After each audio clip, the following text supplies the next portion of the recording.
I'm Charlie Rose. For more than 6 decades, all FBI agents were men. That finally changed at the same time as a lot of other changes for women. Our senior correspondent John Miller, former FBI assistant director, talked to some of the women who've made history in the Bureau. Well, Charlie, it was a bit of history because it actually took the death of J. Edgar Hoover in 1972 before women could become badge and gun-carrying special agents. Since then, their numbers have grown in ranks. And as they mark their 40th anniversary, some have getting pretty close to the top. In the last few days, Jan Fedarcyk has run classified briefings on terrorism and espionage. She's also found time to visit her 5 regional FBI offices and talk to most of her nearly 3,000 team members. I think we have it all sorted out. Fedarcyk is an assistant director of the FBI. She runs the New York office. That makes Jan the highest-ranking woman in the field and the first to ever command the Bureau's busiest and biggest office. When little Jan Fedarcyk was on the block and all the boys were playing cops and robbers, what were you playing? While they were playing cops and robbers, I was right there with them. And Jan is still right there with them. She led the largest coordinated takedown of organized crime members in history, managed key arrests in major terrorism cases, and was at the forefront of a crackdown on Wall Street fraud. Only 3 in every 10 agents is a woman. But when Jan talks about her career, she says it's not special to be a female agent. She's proud to be a special agent.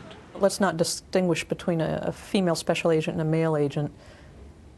Of all of the people who want to be where we are as special agents, all of the people who make applications to come into the FBI and serve as a special agent, less than 2% make it through the door. When Jan Fedarcyk joined the FBI in 1987, the path for women had already been forged. It was 1972 when the FBI hired its first 2 female agents, one a former nun, the other a former Marine. Having the first 2 women FBI agents was publicized in all the newspapers in America, and I laughingly now say I'm a footnote in history. Everybody wanted to see who we were. Sometimes I felt like I was an exhibit in a museum, because everybody wanted to say, which one are you? Are you the Marine or the nun?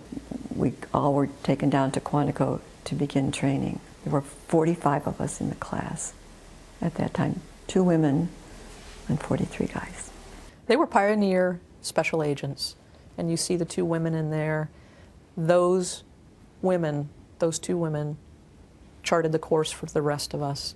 We do want to be an agent, and not distinguish between female. We want to be agents first.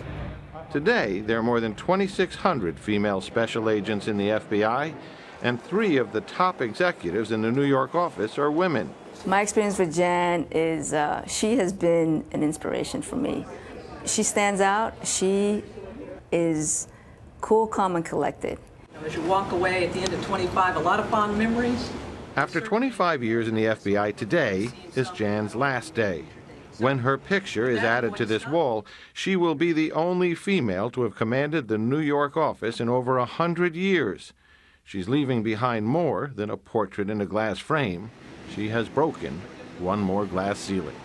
When do you think we'll see a woman as director of the FBI? Hopefully in my lifetime, John. I would be very excited to be on the sidelines witnessing what would, for all intents and purposes, be history to see a female named as the first FBI director. Be available? Of course she's available. Right after that, she said, now you're trying to get me in trouble. So if you run the New York office, that's a big, big job, as you've said, and that puts you in line to be a possible FBI director? Well, it certainly puts you up there in the possibilities, not suggesting that Jan Fedarcyk is in line for or looking to be a director. But you don't want to get in trouble with your friends in the FBI. No, but there are 2 women executive assistant directors now at headquarters. There are other female assistant directors. But Jan is the highest ranking woman in the field, running an actual field operation. What's good about this story is the fact that they're hiring a lot of women, and women, are out there in the FBI throughout the It's funny what started that, though, because it was May 12th, 1972, that they put the order out that women could apply as agents. And by July, the 2 that we met in this piece were in the academy. But the thing that really was a catalyst that pushed lots of women to start applying for the special agent position was Valentine's Day, 1991, in the event, can you guess? The movie Silence of the Lambs. Oh, no. Jodie Foster's role Clarice. there as Oh, taking yeah, on a right. serial Oh, killer and her Clarice. capability and Yes. courage. That actually spurred recruiting. It's a bit like Woodward and Bernstein made a lot of people want to be reporters. This made people want to be, especially women. Right, Yeah, and I'm- same idea. Exactly. Yeah. And so, I mean, is there an active sort of, in a sense of outreach to make sure they bring more and more women into the FBI? There is, but the FBI is a tough nut to crack if you were trying to get a job there. As Jan said in the interview, only 2%, many are called, few are chosen. 250,000 people get to the FBI's employment page, and as far as the application every year, but only a few hundred are actually Actually hired. make it. This is the question Gail would ask me, so I'm now going to ask her. Would you like to be an FBI agent if you were not a broadcaster? I would not. I would not. I'm afraid of guns. I'm afraid of guns, so that sort of rules That is kind me of a out. requirement. Yeah, that rules me out. Thank you, John. Thank Thanks. you.